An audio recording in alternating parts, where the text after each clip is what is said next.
पुलकभङ्गम् हरेः पुलकभूषणमाश्रयन्ति भृङ्गाङ्गनेव मुकुलाभरणम् तमालम् अङ्गीकृताखिलविभूतिरपाङ्गलीला माङ्गल्यदास्तु मम मङ्गलदेवतायाः मुग्धा मुहुर्विदधति वदने मुरारेः प्रेमत्रपा प्रणिहितानि गतागतानि मालादृशोर्मधुकरीव महोत्पलेया सा मे श्रियम् दिशतु सागरसम्भवायाः आमीलिताक्षम् अधिगम्य मुदा मुकुन्दम् आनन्दकन्दमनिमेषम् अनङ्गतन्त्रम् आकेकरस्थितकनीनिकपक्ष्मनेत्रम्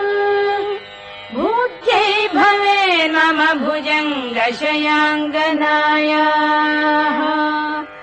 बाह्वन्तरे मधुजितश्रितकौस्तुभेया हारावलीव हरिनीलमयी विभाति कामप्रदा भगवतोऽपि कटाक्षमाला कल्याणमावहतु मे कमलालयायाः कालाम्बुदालिललितो रसिकैटभावे धाराधरे स्फुरति या तडिदङ्गनेव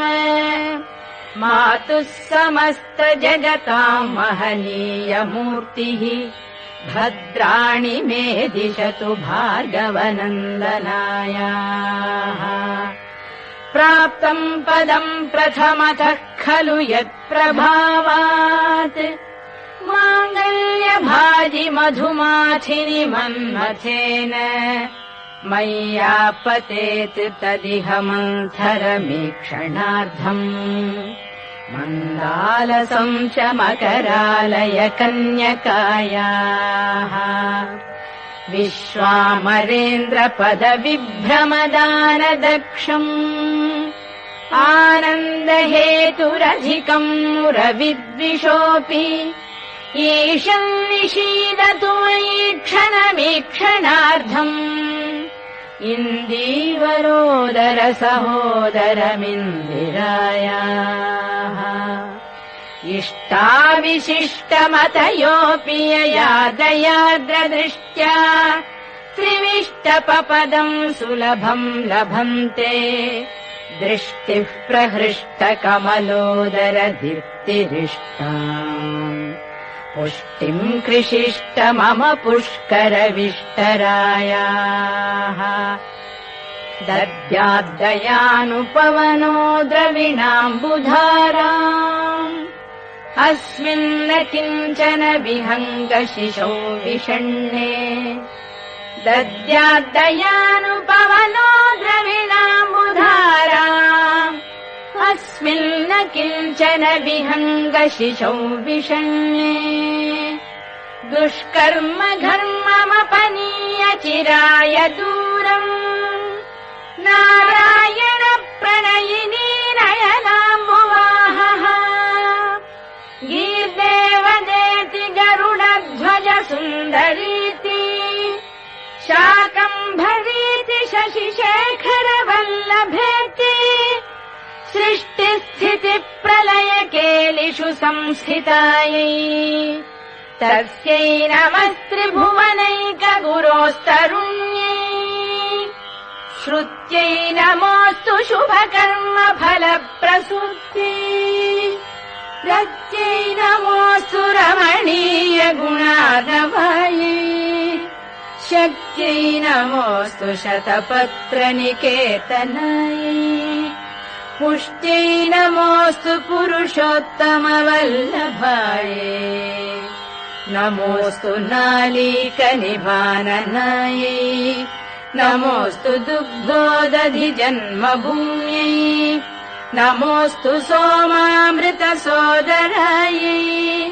नमोऽस्तु नारायण वल्लभायै नमोऽस्तु हेमाम्बुजपीठिकायै नमोऽस्तु भूमण्डलनायिकायै नमोऽस्तु देवादिदयापरायै नमोऽस्तु शार्ङ्गायुधवल्लभायै नमोऽस्तु देवी भृगुनन्दनायै नमोऽस्तु विष्णोरुरसिस्थितायै नमोऽस्तु लक्ष्मी कमलालयायै नमोऽस्तु दामोदर वल्लभायै नमोऽस्तु कान्ति कमलेक्षणायै नमोऽस्तु बुद्धि भुवन प्रसूत्यै नमोऽस्तु देवादिभिरर्चितायै नमोऽस्तु नन्दात्मज वल्लभायै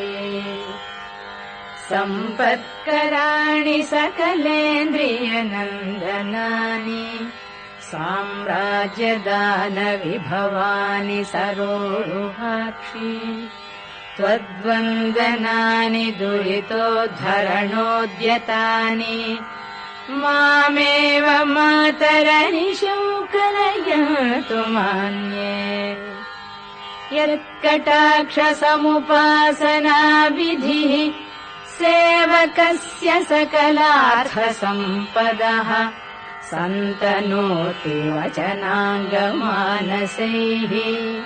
त्वाम् मुरारिहृदयेश्वरीम् भजे सरसिजनिलये सरोजहस्ते धवळतमाम् शुकगन्धमाल्यशोभे भगवति हरिवल्लभे मनोज्ञे त्रिभुवनभूतिकरि प्रसीद मह्यम् भगवति हरिवल्लभे मनोज्ञे त्रिभुवनभूतिकरि प्रसीद मह्यम् दिग्हस्तिभिः कनककुम्भमुखावसृष्टस्वर्वाहिनी विमलचारु जलप्लुताङ्गी प्रातर्नमामि जगताम् जननीम् अशेषलोकाधिनाथ गृहिणीम् अमृताब्धिपुत्री कमले कमलाक्षवल्लभे त्वम् करुणापूरतरङ्गितैरपाङ्गैः अवलोकय माम् अकिञ्चनानाम् प्रथमम् पात्रम् अकृत्रिमम् दयायाः